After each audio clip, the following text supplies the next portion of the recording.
નિષ્કર્ષ નૂતની નવી શ્રેણી મળવા જેવા માનવી અને એમાં શિક્ષણ ક્ષેત્ર એટલે એવું કહેવાય કે અઢળક હસ્તીઓએ ગુજરાતની અંદર શિક્ષણમાં સ્તર સુધાર્યું છે અને શિક્ષણના સ્તરને સુધારવા માટે વધુમાં વધુ શું થઈ શકે તેની ઉપર અનેક સંશોધનો થયા. ઝવેરચંદ મેઘાણીથી માંડીને કેકા શાસ્ત્રી સુધીના અનેક સાહિત્ય રસિકોએ આ શિક્ષણ સ્તર ઊંચું આવે એ માટે સાહિત્ય અને શિક્ષણને જોડી અને એક નવી દિશા ચૂંટી. તેવા જ એક પ્રયત્નના ભાગરૂપે મૂળ ધનસુરા તરફના વતની અને હાલમાં ખેડા જિલ્લામાં રહેતા એવા ડૉક્ટર સોનેરી કે જેઓ આપણી સાથે છે.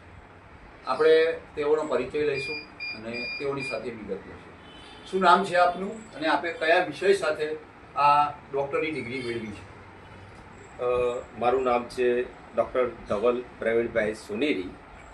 હું MA BEd MPhil કરેલું છે, BA હિસ્ટ્રી, MA હિસ્ટ્રી કરેલું છે અને PhD હાલ શ્રી ગોવિંદ ગુરુ યુનિવર્સિટીમાંથી પ્રાઇવેટ એન્ડ ગવર્મેન્ટ શાળાના શિક્ષકોનો વ્યવસાય મળવા, કાર્ય સંતોષ અને મનોવૈજ્ઞાનિક સુખાકારીનો તુલનાત્મક અભ્યાસ એવા એક ટોપિક ઉપર શૈક્ષણિક સંશોધન કર્યું છે.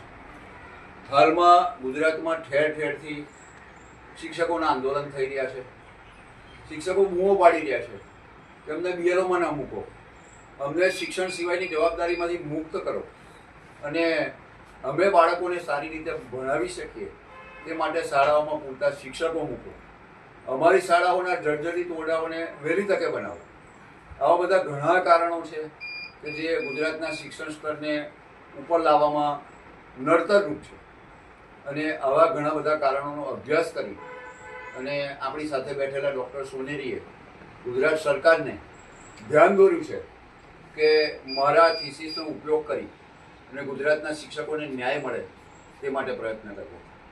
ડૉક્ટર સોનેરી એ પોતે આ ડિગ્રી મેળવતા પહેલાં ઘણી બધી સંસ્થાઓમાં પોતે જાતે જઈને અભ્યાસ કર્યો, શિક્ષકોની મનોવ્યથા સમજી, તે દરમિયાન તેઓને કેવો અનુભવ થયો તે અંગેની વિગત મેળવીશું. ડૉક્ટર સાહેબ, તમે જ્યારે આ થીસીસ પર સંશોધન કરી રહ્યા હતા અને કોઈ પણ થીસીસ લખવી એ જેવી તેવી બાબત નથી, તમે આ દરમિયાન ઘણા બધા શિક્ષકોને મળ્યા છો. એ શિક્ષકોમાંથી કોઈ એવો કયો શિક્ષક જે તમને આજે પણ યાદ છે, એની મનોવ્યથા સાંભળી અને તમારું દિલ દ્રવી ગયું? સાચી વાત છે. મારે પ્રાઇવેટ અને ગવર્મેન્ટ શાળા મારો ટોપિક હતો, એટલે પ્રાઇવેટ અને ગવર્મેન્ટ શાળાના શિક્ષકોની જ તપાસ કરવાની હતી. તો હું ગવર્મેન્ટ શાળામાં ગયો અને પ્રાઇવેટ શાળામાં ગયો. દરેક શાળાની મેં મૂલ્યાંકન કર્યું અને શિક્ષકોનું પણ મૂલ્યાંકન કર્યું, કસોટી આપી લીધી, તપાસી, બધું અંતે જોયા પછી મને પોતાને એમ થયું કે પ્રાઇવેટ શાળાઓ તો ઘણી સારી છે, ગવર્મેન્ટ શાળા પણ ઘણી સારી છે, લાયકાત અને સારું ભણેલા ટીચરો ગવર્મેન્ટ શાળામાં છે. પ્રાઇવેટ ઘણી બધી છે પણ ઓછા અભ્યાસવાળા કદાચ હું માનું કે પ્રાઇવેટ શાળામાં શિક્ષકો છે, પણ ગવર્મેન્ટ શાળામાં તો નિપુણ શિક્ષકો છે કે એની કોમ્પિટિશન એક્ઝામ લઈને ટેટ પાસ કરેલા અને અનુભવી ટીચરો છે. પણ શિક્ષણની બાબતમાં જ્યારે હું તપાસ કરવા શાળાએ ગયો તો પ્રાઇવેટ શાળામાં જ્યારે 1 થી 5ની સ્કૂલમાં હું ગયો તો મને 1 થી 5ની સ્કૂલની અંદર 5 ટીચરો જોવા મળ્યા. જ્યારે હું 1 થી 5ની શાળા ગવર્મેન્ટ શાળામાં ગયો તો મને મોડ 2 ટીચરો જોવા મળતા હતા. એમાંય બાલવાટિકા ક્લાસ વધારાનો સરકારે ચાલુ કર્યું છે તો એની અંદર 6 વર્ગો છે, એની અંદર 2 ટીચરો છે. જ્યારે હું પ્રશ્નાવલી ભરવા માટે ટીચરોને આપી તો ટીચરો 2 પ્રશ્નાવલી ભરીને આવે તો 5 વર્ગ હોય અને 5 વર્ગની અંદર 2 ટીચરનું શૈક્ષણિક કાર્ય ક્યારે કેવી રીતે કરી શકે? આ એક મારા માનસ ઉપર એ જ દિવસે મને અસર થઈ ગઈ. પણ મારું મૂલ્યાંકન કરીને જે પરિણામ આવે એના આધારે મારે બોલવાનું હતું. ભલે મને આ દેખાયું પણ એ મારે સાચું માનવું નહીં.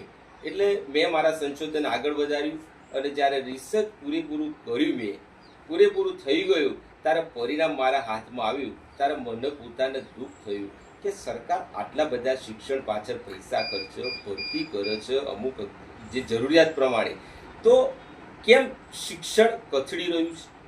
કેમ શિક્ષણનું સારું પ્રમાણ વધી નહીં રહ્યું? તો અંતે રિઝલ્ટનું જોતા હું અમુક શિક્ષકોને મળ્યો કે તમારું રિઝલ્ટ તમને સ્ટ્રેસ બતાવે છે, માનસિક સુખાકારી નથી, તમને વેલબિંગ નથી તમારામાં. તો આ કારણ શું છે? તો શિક્ષકોએ મને કહ્યું કે સાહેબ, અમે ભણાવવા એકલાનું કામ કરતા નથી, અમારે વર્ગવાર કે વિષયવાર શિક્ષક નથી. જે 1 થી 5 ની સ્કૂલ મેકમ પદ્ધતિ ચાલે છે. તો મેકમ પદ્ધતિ 60 છોકરો 59 છોકરો હોય તો 2 ટીચર હોય, 61 નું બાળક આવે તો ત્રીજો ટીચર આવે. તો 1 થી 5 ની સ્કૂલ હોય તો એની અંદર 5 ટીચરો કમસે કમ તો હોવા જ જોઈએ. જ્યારે બાલવાટિકા 6 ટીચરો થાય પણ 5 પણ નથી. એટલે એ ટીચરોએ મને કહ્યું કે અમારે વર્ગવાર શિક્ષક નથી. બીજું, શાળામાં કોઈ ક્લાર્ક નથી. એ મારા રિઝલ્ટમાં મળ્યું. એટલે મેં પૂછ્યું હતું કે અમે બધું કામ જાતે કરીએ છીએ, બાળકોને ભણાવવાનું અને પ્રવૃત્તિ પર બધી ઓનલાઈન કરવાનું કામગીરી બધું અમે જાતે કરીએ છીએ. એ કામ થયું. પછી બીજું પૂછ્યું તો કે ચૂંટણીનું કામગીરી સાહેબ, ચૂંટણીની કામગીરી અમે જાતે કરીએ છીએ કે એમાં બીએલઓની કામગીરી હોય, વસ્તી ગણતરી હોય, જે તે પ્રવૃત્તિ અમને સોંપવામાં સરકાર તરફથી આવે શિક્ષણ સિવાયની એ નહીં આપી એવા મારા રિસર્ચમાં મળ્યું છે. અને બીજું, એકમ કસોટી જે લેવાતી હતી સરકારે હાલ બંધ કરી છે. એ પણ મારા રિસર્ચ પર સાબિત થયું કે એકમ કસોટી પર સરકારે નહીં લેવી જોઈએ. તો આપણી સાથે ડૉક્ટર સોનેરી હતા. તેઓએ પોતાના રિસર્ચના અનુભવો વર્ણવ્યા અને જણાવ્યું કે શિક્ષકોને શિક્ષણ સિવાયની ઘણી બધી અલગ અલગ કાર્યવાહી સોંપવામાં આવે છે, જેના કારણે તેઓ શિક્ષણને ન્યાય આપી શકતા નથી. પરંતુ આવા કોઈ પણ પ્રકારના ડર વગર ડૉક્ટર સોનેરીએ શિક્ષકોના મનોવૈજ્ઞાનિક અભ્યાસ ઉપર, શિક્ષકોના મનોવૈજ્ઞાનિક વલણ ઉપર પોતાનો અભ્યાસ ચાલુ રાખ્યો. સરકારને શિક્ષકોના સાચા પ્રશ્નો રજૂ કર્યા અને એ પ્રશ્નો રજૂ કરવા માટે સતત ચિંતન, મનન અને અભ્યાસ કર્યો. અને અભ્યાસના ભાગરૂપે ગુરુ ગોવિંદ યુનિવર્સિટી કે જે મધ્ય ગુજરાતમાં આવેલી છે તેમાંથી ડૉક્ટરેટની ડિગ્રી મેળવી. અભ્યાસની વાત કરીએ તો તેઓએ સૌપ્રથમ અભ્યાસ ઉત્તર ગુજરાતથી કર્યો, પોતાનું કર્મભૂમિ મધ્ય ગુજરાતને બનાવી અને ત્યારબાદ એવું કહેવાય એકદમ પછાત વિસ્તાર એવા ગોધરા ખાતે જેનું વડું મથક આવેલું છે અને આદિવાસી બાહુલ્ય ધરાવતા વિસ્તારમાં આદિવાસી જ ગુરુ સાથે જોડાયેલી ગુરુ ગોવિંદ યુનિવર્સિટી સાથે પીએચડીનો અભ્યાસ કર્યો. કહેવાનું તાત્પર્ય એ છે કે ખરેખર ગુરુ ગોવિંદ યુનિવર્સિટીના નામને તેઓએ સાર્થક કર્યું છે અને એક ગુરુ તરીકે, એક આ સમાજના ગુરુ તરીકે, એક આ સરકારના ગુરુ તરીકે પોતાના સંશોધનો કરી અને સરકારને મોકલ્યા છે. ત્યારે સરકારમાં બેઠેલા આ અધિકારીઓ આ ગુરુની ગુરુકંઠી ક્યારે બાંધે છે અને શિક્ષકોને કામના ભારણમાંથી ક્યારે મુક્તિ આપે છે તે આવનારો સમય કહેશે. અમારી નિષ્કટ ચેનલ દ્વારા વખતો વખત આવા મળવા જેવા માનવીની એક સિરીઝ અમે શરૂ કરી છે. આપ પણ આ સિરીઝ જોઈ અને આપને યોગ્ય લાગ્યું હોય તો વધારેમાં વધારે અમારી ચેનલને સબસ્ક્રાઈબ કરી અને આપના ધ્યાનમાં આવા કોઈ સામાજિક રત્નો હોય તો એ અંગે અમારો ચોક્કસ સંપર્ક કરજો. અમે તેમની જરૂર મુલાકાત લઈશું. ખૂબ ખૂબ આભાર ડૉક્ટર સોનેરી સાહેબ. Thank you very much. Thank you ખૂબ ખૂબ આભાર. Thank you.